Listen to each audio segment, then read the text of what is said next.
The Battle of Shelon was a decisive battle between the forces of the Grand Duchy of Moscow and Ivan III and the army of the Novgorod Republic, which took place on the Shelon River on July 14, 1471. Novgorod suffered a major defeat and ended with the de facto unconditional surrender of the city. Novgorod was absorbed by Muscovy in 1478.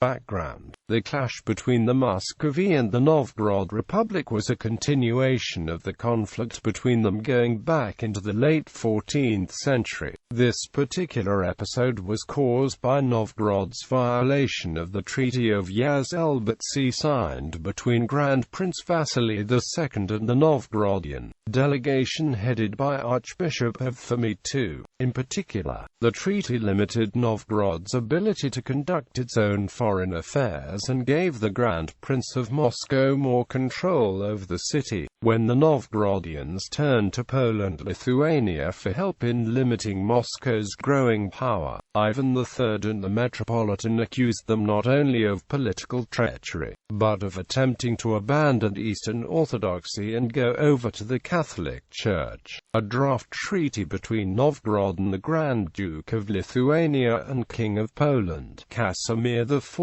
Jagiellon, said to have been found in a cache of documents after the Battle of Shelon, made it clear that the Lithuanian head prince was not to interfere with the election of the Archbishop of Novgorod of the Orthodox faith in the city. The battle took place in the morning of July 14 on the left bank of the Shelon River, which flows into Lake Ilmen southwest of Novgorod. It is believed to have taken place about 30 kilometers from the mouth of the river and just to the east of the town of Soltsi, possibly near the village of Skirino. The location indicates that the Muscovite army was advancing on Novgorod along the western shore of the lake to come up on the city from the southwest. After an accidental encounter of the Muscovite forces under the command of Prince Daniel Kumsky with the army of Novgorod, the badly organized army of Novgorod was not able to withstand the pressure of the princely forces. Indeed, the Novgorodian 4th Chronicle reports that Feofil, Archbishop-elect of Novgorod, ordered his cavalry to not attack the Muscovites,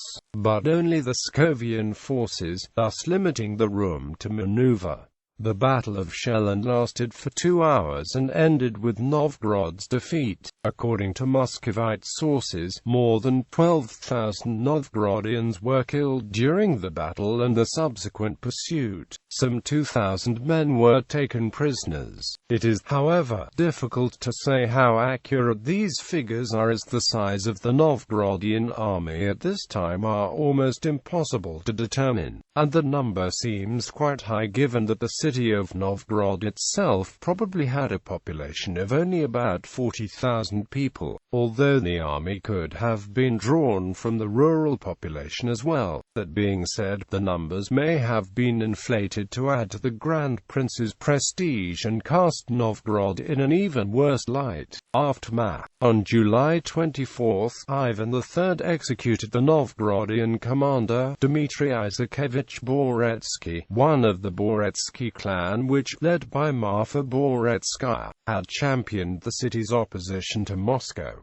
In the longer term, the defeat at Shelon severely weakened the Novgorodian Republic. According to some sources, Ivan III confiscated significant amounts of land from the archiepiscopal administration and several of the largest monasteries immediately after the battle, thus weakening the independence of the Novgorodian Church. He also returned to the city several times in the 1470s and arrested important boyars or entire boyar clans. However, he only took direct control of the city-state in January 1478 after further strained relations with Archbishop Feofil, and Novgorodian boyars led him to send his armies against the city in the winter of 1477 to 1478.